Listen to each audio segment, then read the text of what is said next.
to the Stop Booking Around podcast. I'm Jon Cronshaw. I'm Russ Evans. Last week, I gave Russell some homework. Are you on the naughty step, or have you done the homework? I did my homework. Yay! Wow, I think you've done more homework here than you did at your entire time at secondary school. So yes, yeah. Well done, you. Thank you. We went over your protagonist last week. This time, we want to go over your antagonist. So this is your bad guy. This is, the person who is going to be pushing against your protagonist as the story progresses. How did you find that? When I first started coming up with the idea for the story, I didn't have an antagonist. I had the beginning of the story. I had the images condensed onto a page, and the characters sort of came in service of that. This character in particular became the best candidate in my eyes for an antagonist, and I feel like it would be an antagonist that would matter. It wouldn't just be like, he's the bad guy. We said before, every villain is the hero of their own story. They have a purpose that they care about, and you can understand. You can see their motivations, but obviously the problem tends to be their methods. Inigo Serpieri is his name. He won't start off as the antagonist, at least not obviously.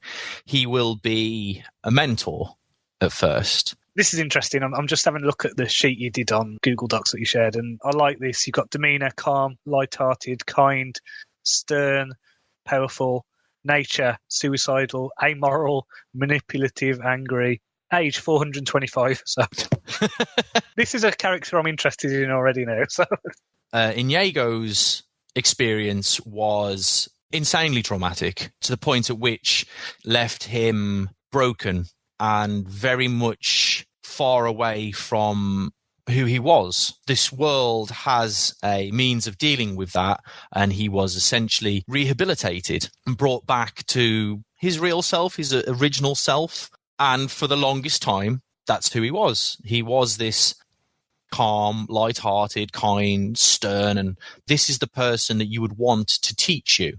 But again, because of the nature of the world, and as you can see by his age, the natural fear of death goes away, and you have a hell of a lot of time to ruminate on the past. In some ways, he's sociopathic at this point. It sounds like a really kind of rounded character then. You've done the casting as well. Tell me about this guy. So it's Javier Bardem, who I think is a wonderful, wonderful Hispanic actor. This character's a Hispanic character. He comes from Spain. He was the villain in No Country for Old Men, in which he played a psychopath. He was fantastic in that. And he was absolutely brilliant. Yeah, he was genuinely scary by not doing much as well. He wasn't an over-the-top character. Not at all. He was just very flat and just, this is what I'm going to do and this is why. And and he's horrific. Yeah, exactly. And his menace came from his purpose. Yeah. And again, you got the feeling that character didn't look at themselves as evil or good, and they were just purely amoral, and they were just doing what they were doing.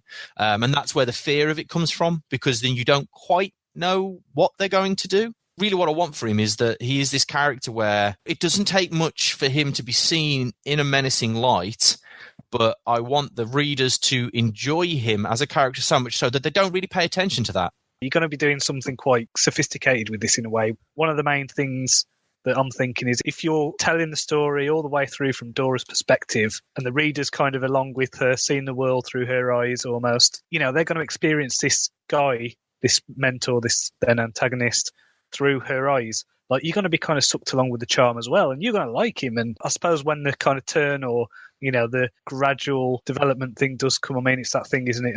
I think it's been debunked as a bit of a myth, but it still stands, the idea of if you put a frog in a a thing of warm water and you keep heating it up, like, it won't notice the transition.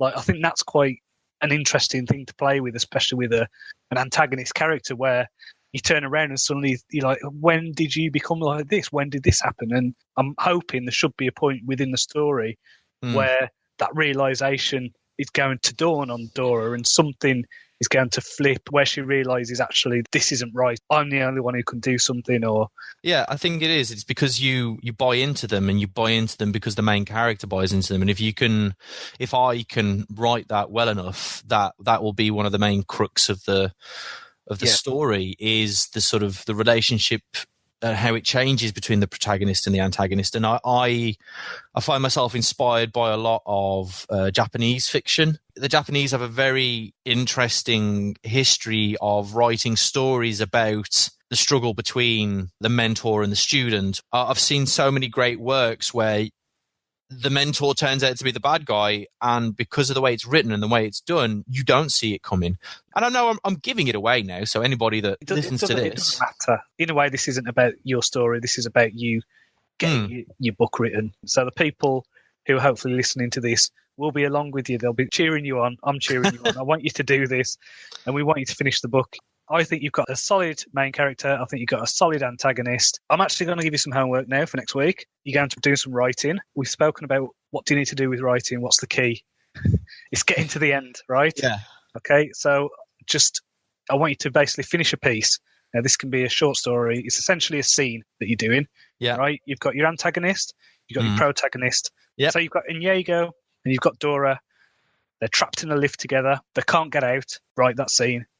Okay. It doesn't have to be used with anything. We're not doing this for this. This is so you can get the characters' voices fixed, and so you can get their reactions fixed, because people who are trapped in a lift will react in different ways. And if you're trapped in a lift with someone else together, one person might be panicking, the other might be going, look, let's sort this out. Or there's so many different ways you can frame this. And I want you to think about these characters, how they deal with that. And then I want you to write something that's at least 500 words, preferably a little bit longer, but just write it, finish it, and then go back and tweak the words if you want to. But the key is to get to the end without looking back. Okay. So does that sound good?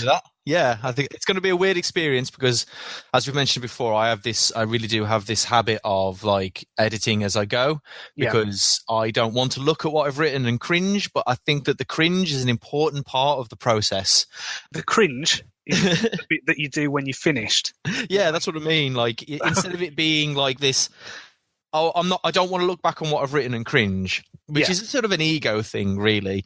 What I need to be able to do is, like you said, just write it, get it done. Don't worry about how it's going to make me cringe, because it probably will, but it's better to just do it all in one go and then get all the cringing done after that.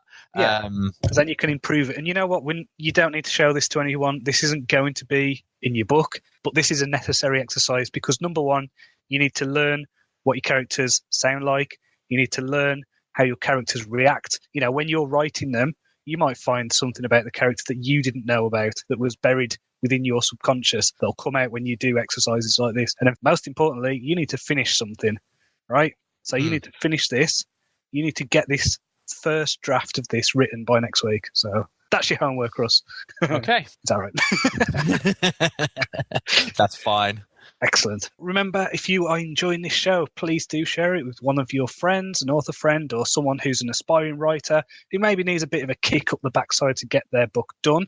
If you've not done so already, could you please leave a review on iTunes? This will help spread the word about the podcast and get more people cheering Russ on. You can send messages to Russ by emailing me. It's john@joncronshaw.com. So that's JONCRONSHAW. I want him to feel encouraged. I want him to feel motivated. And I want him to feel accountable. Because if he doesn't get this done, he's letting everybody else down. Feel free to tell me you're disappointed with my progress, and I'll try harder. Or you can tweet me. It's @JLCronshaw. So until next time, cheerio. Bye.